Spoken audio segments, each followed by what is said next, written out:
Народная песня всегда бытует из устно, от певца к слушателю. Но интерес к народной песне бывает очень разным.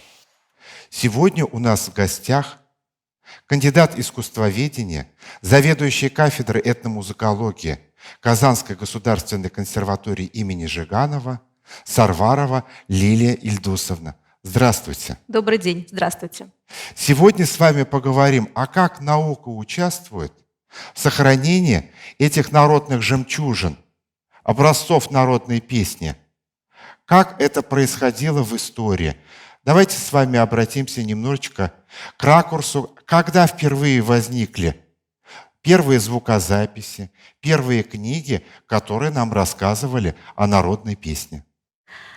Вообще надо сказать, что музыкальная фольклористика, наука о музыкальном фольклоре, явление достаточно молодое.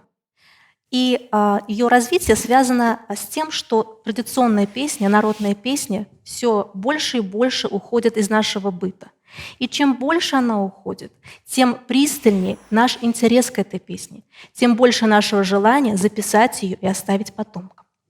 Вообще принято считать, что первые записи татарских народных песен относятся к периоду с 1816 по 1818 год. Именно в этот период вышли первые выпуски Астраханского музыкального журнала, который выпускал Иван Добровольский.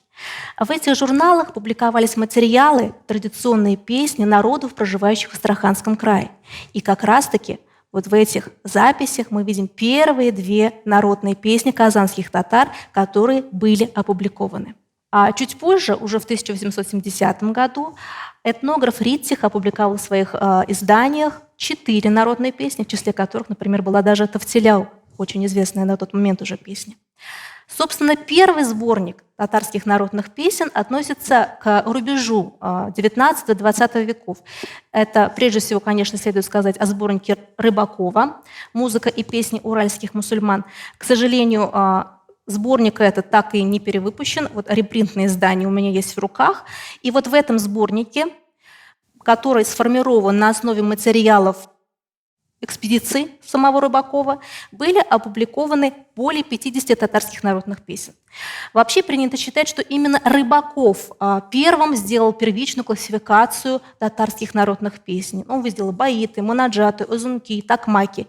И этот материал, конечно, он имеет и историческое значение, и, конечно, имеет и научное значение, как яркое свидетельство тех традиций, которые существовали на рубеже веков. Кроме того, в этот же период выходит публикация Машкова, которую записывал от военных, от солдат царской армии в Варшавском военном округе и выпустил 3 сборника по чувашским песням и по песням оренбургских нагайцев, оренбургских татар. И вот в этих изданиях также представлены татарские народные песни.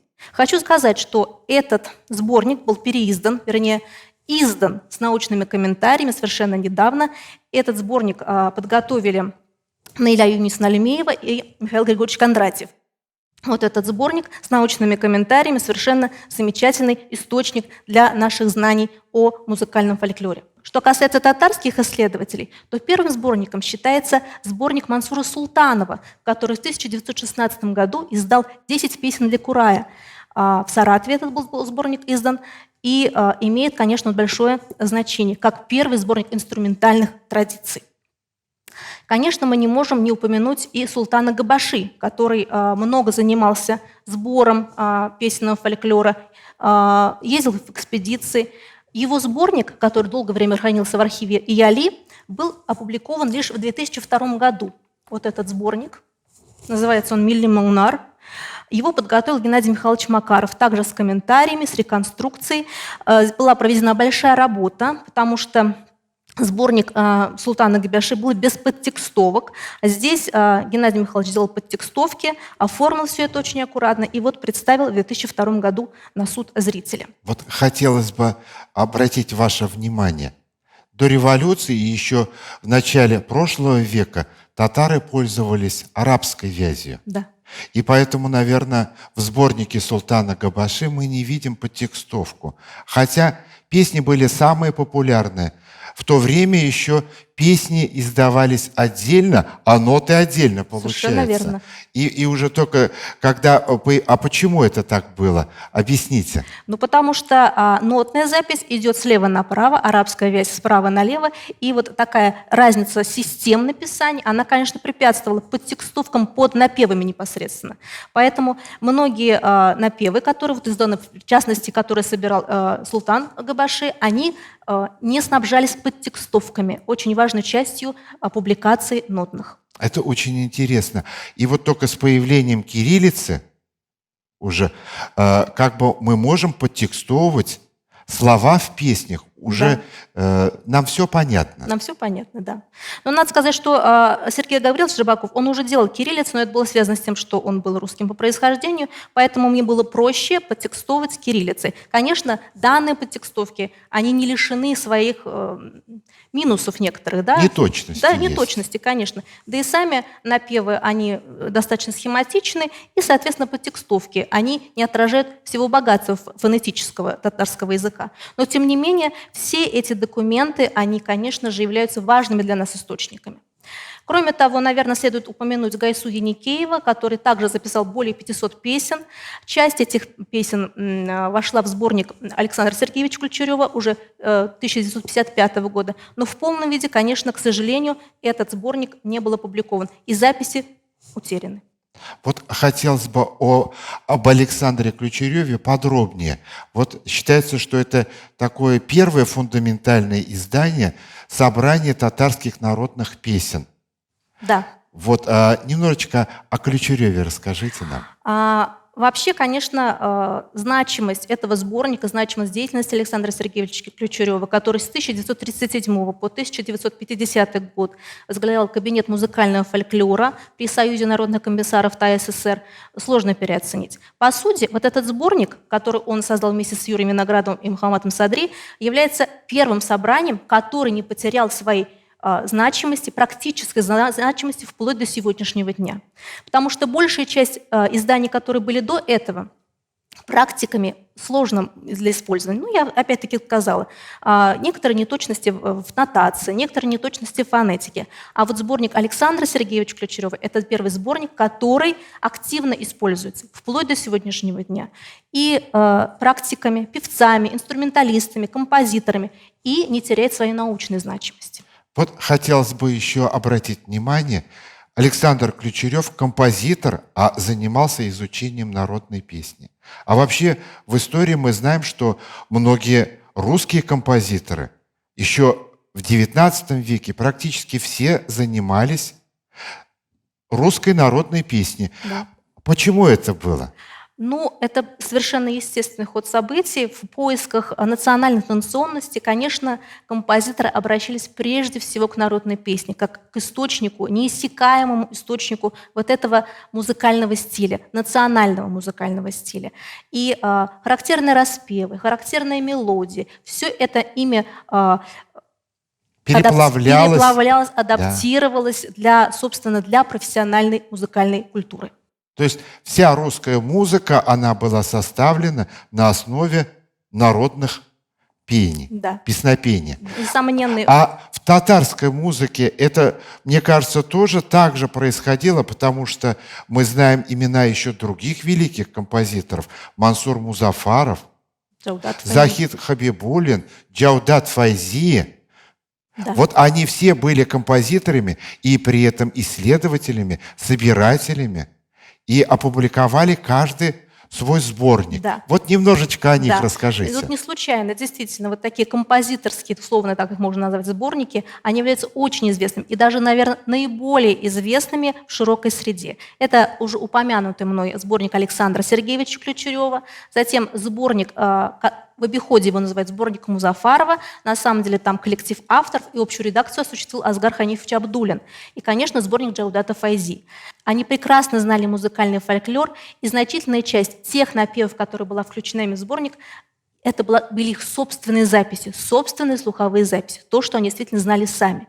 И это очень важный этап формирования татарской музыкальной фольклористики, вот эти сборники. Конечно, они не теряют своей актуальности вплоть до сегодняшнего дня, и любой человек, который хочет приобщиться к традиционной музыке татар, может смело обращаться к этим сборникам. Да, хотелось бы сказать, что я вот как исполнитель и пользуюсь этими сборниками и по сегодняшний день, потому что там не только ноты, не только слова, там есть еще такие ценные комментарии. От кого получены эти песни? В каком регионе они собраны? В каком жанре эта песня, да, вот классифицируется? Более того, там даже иногда история возникновения этих песен бывает озвучена в этих книгах, написана. Да. И для нас это, конечно же, живой памятник вот всем народным песням, потому что для исполнителя именно вот эти авторы, они очень многие книги, которые создали, они стали настольной книги для многих певцов. Хотелось бы еще здесь сказать о Махмуде Нигмедзянове. Совершенно Вот верно. он совершенно уникальный человек. Вот немножечко о нем. Махмуд Нигмедзянович Нигмедзянов известный это музыколог, выпускник Казанской консерватории, долгое время работал в Институте языка, литературы и искусства имени Галимжана Ибрагимова. И это, собственно, вот первый человек, который научно подошел к экспедиционной работе.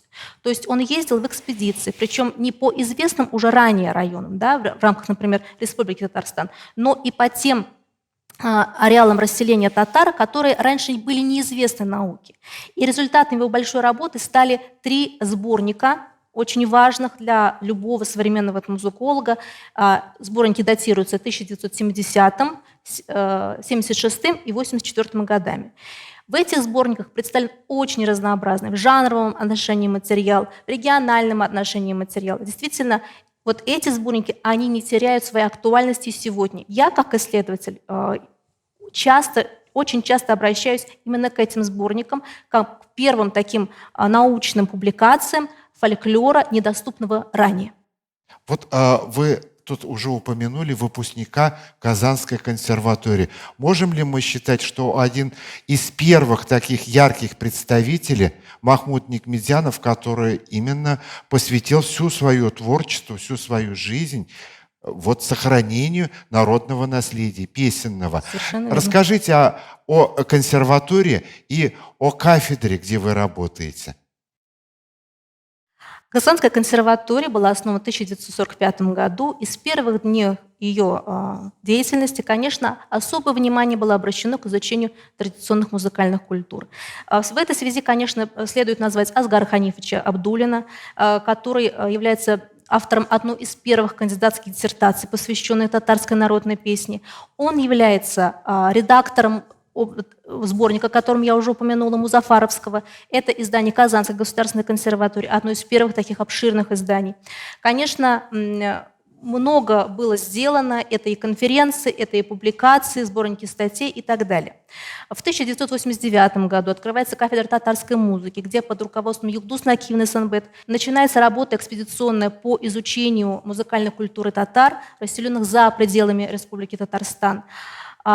И в 2003 году открывается кафедра этномузыкологии, что совершенно естественно, поскольку наши знания о музыкальном фольклоре, они продолжают наращиваться, они начинают углубляться. И, конечно, пришло понимание, что есть необходимость в отдельной профессии в рамках музыковедческого направления этномузыколога, который помимо, собственно, музыки овладеть знанием в области этнографии, истории, диалектологии, который может песню не только ноты расшифровать, но и правильно изложить поэтический текст и так далее. И вот эта кафедра этномузыкологии, она продолжает работу. И сегодня у нас огромное количество разного рода конференций, изданий, сборников, в рамках которых мы публикуем наши экспедиционные материалы. Пожалуйста, перечислите имена этих замечательных людей, которые работают вот в этом направлении. Ну, вообще в Казанской консерватории работают не только на нашей кафедре, многие фольклористы. Конечно, старейшина наша — это Земфира Нурмухаметовна Сайдашева, автор первого сборника, посвященного татарско-мишарской традиции, изданного еще в 1979 году. Она продолжает публиковать сборники. Это сборник по татарской культуре Мамадышского района. Конечно, следует сказать о профессоре, докторе искусствоведения Елене Михайловне Смирновой, под руководством которой было опубликовано несколько сборников из серии «Памятники татарского народного музыкально-поэтического творчества». Ну, конечно, и я принимала участие в составлении этих сборников. Конечно, эти сборники, эта серия будет продолжаться. Я надеюсь, что принесет еще много значительных результатов. Вот народная песня имеет такое широкое бытование, и когда еще в нее погружается своим пытливым умом ученый, представитель науки, и нам помогает понять эту песню еще, мне кажется, глубже, понять историю возникновения этой песни, понять ее текст, музыкальный материал, исполнительские особенности. Потому что нам, исполнителям, а я как исполнитель, да, главный хормейстер Государственного ансамбля песни и танца, я всегда опираюсь на эти источники, чтобы быть точным, чтобы не соврать. Потому что певцы могут петь очень по-разному каждую песню. Потому что вариационность – это особенность народной песни. Но когда мы видим уже, вот в руке книгу держим, и когда мы видим разные варианты одной и той же песни, мы уже представляем, что это не просто одна песня, а это песня, которая была собрана совершенно в разные века, в разные годы. И мы даже видим, как менялась эта песня. Совершенно верно. Я хочу еще уточнить тот момент, что мы все время говорим, что, конечно, традиционная культура утрачивает свое естественное бытование, но все же мы продолжаем ездить и собирать материал. Последний, 5-й выпуск на данный момент памятников татарского народного музыкально-поэтического творчества посвящен песенной культуре лямерских татар-мишарей, которые расселены на территории Лямерского района Республики Мордовия. Казалось бы, 15-16 год 21 века. Но, тем не менее, материал, который там представлен, он уникальный, он ранее нигде не публиковался и действительно достоин самого пристального внимания. Вот Лилия Ильдусовна совершенно права. В этом сборнике есть замечательные, чудесные песни. «Казаннарда тайлар», «Асрылар». Да. В Казани выращивают, воспитывают жеребят. Такая замечательная песня, я никогда ее не слышал. Но в этом сборнике эта песня так нам понравилась, и она у нас вошла в наш репертуар. Она уже вот в каждом концерте звучит и вошла в концертную программу казанских татар «Свадебный обряд» и сибирских татар. Вот. И туда эта песня вошла. Вот как труд ученых для нас очень важен. Мы, оказывается, можем раскрыть и совершенно новые, неизведанные горизонты фольклора. И это очень приятно, что есть люди, которые сохраняют. Огромное вам спасибо и огромное уважение за ваш труд. Спасибо большое. А сейчас уже вы нам расскажите подробно, какие издания Казанской консерватории наиболее интересны для современного музыканта, читателя, слушателя. Я уже упомянула сборник под общей редакцией Асгара Ханифовича Абдуллина, в обиходе называемый сборник Музафарова. Вот этот сборник был издан в 1963 году, но, как я уже сказала, он не теряет своей актуальности на сегодняшний день и может быть широко использован в практике. Надо сказать, что в этом сборнике есть переводы всех народных песен на русский язык. Да. И очень художественные, да. И комментарии. И любой, даже не понимающий татарского языка музыкант может понять, о чем эта песня. Далее, в Казанской консерватории, я, как уже говорила, учрежден выпуск сборников из серии «Памятники татарского народного музыкально-поэтического творчества». Первый сборник посвящен песням астраханских татар. Его авторами-составителями являются Лена Михайловна Смирнова и наш преподаватель, доцент Неля Галимовна Агдеева. Затем вот этот сборник «Песни татарской Каргалы», который выпустила Елена Михайловна Смирнова. Тексты помогала редактировать Флёра Вагаповна Ахметова Урманче. Соответственно, сборник этот действительно подготовлен специалистами, и огромное количество протяжных песен здесь опубликовано, звонки, которые действительно уже все меньше и меньше можно записать сегодня. Третий выпуск посвящен песням татар-мишарей. Авторами этого сборника являются Лена Михайловна Смирнова и я, Сарварова Лилия Ильдусовна. Здесь представлены материалы преимущественно Пензенской области и Нижегородской области. И сборник, которым еще один «Народные песни Кряшин Башкортостана», тоже это третий выпуск. И подготовили его Земфира Нурхаевна Сайдашева и Гулюза Трофимова. И еще один сборник «Народные песни лямберских татар-мишарей», который подготовила Лилия Хамадхаресна Зиганшина и я. У Земфиры Нурхаметовны, кроме того, есть целая серия материалов по районам Республики Татарстан.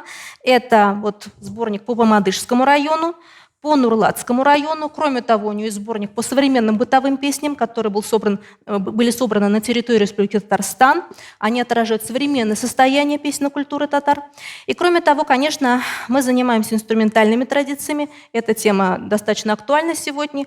И вот в консерватории в 2017 году была защищена диссертация Пола Уолтера Куивенина, американца, который написал такую вот диссертацию «Гармонь в традиционной культуре казанских татар». Здесь тоже есть приложение. И обратите внимание, здесь QR-коды есть, по которым можно выйти и послушать вот эти вот записи. Замечательно. На YouTube-каналах. Локальных традиций у татар достаточно много, и все они изучаются. Например, в последнее время вышла целая серия изданий по фольклору сибирских татар.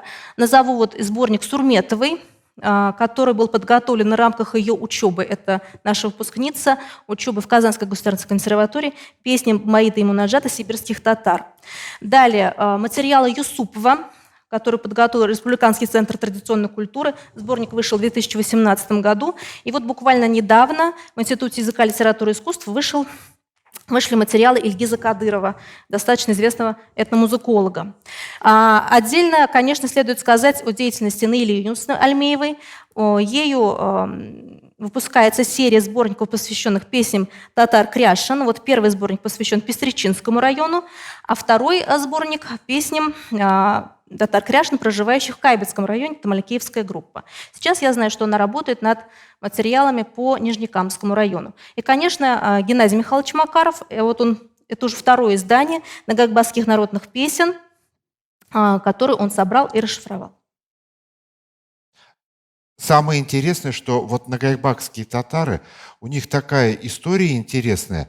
В войне 1812 года они дошли до самого Парижа, Да. в составе царской армии. Да. И в их творчестве это оставило след.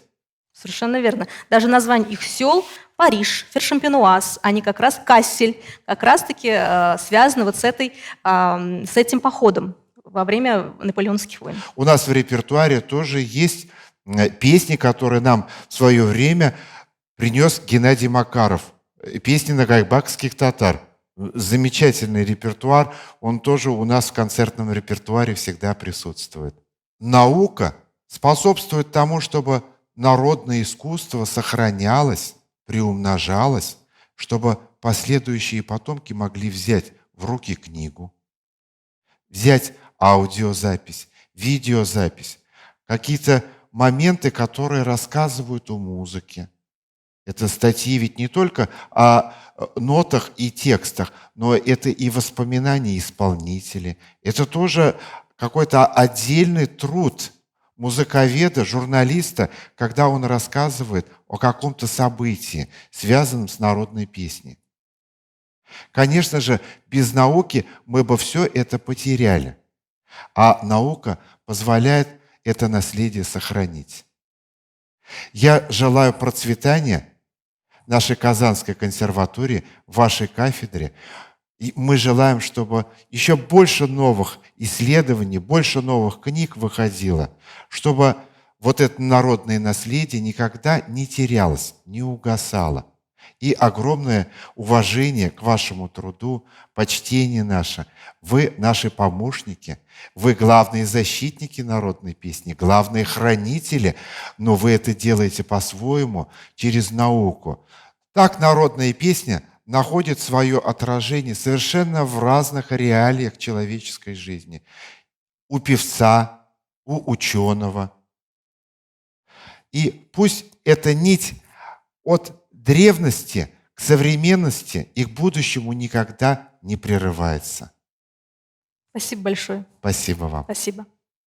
С нами была кандидат искусствоведения, заведующий кафедрой этномузыкологии Казанской государственной консерватории имени Жиганова Сарварова Лилия Ильдусовна.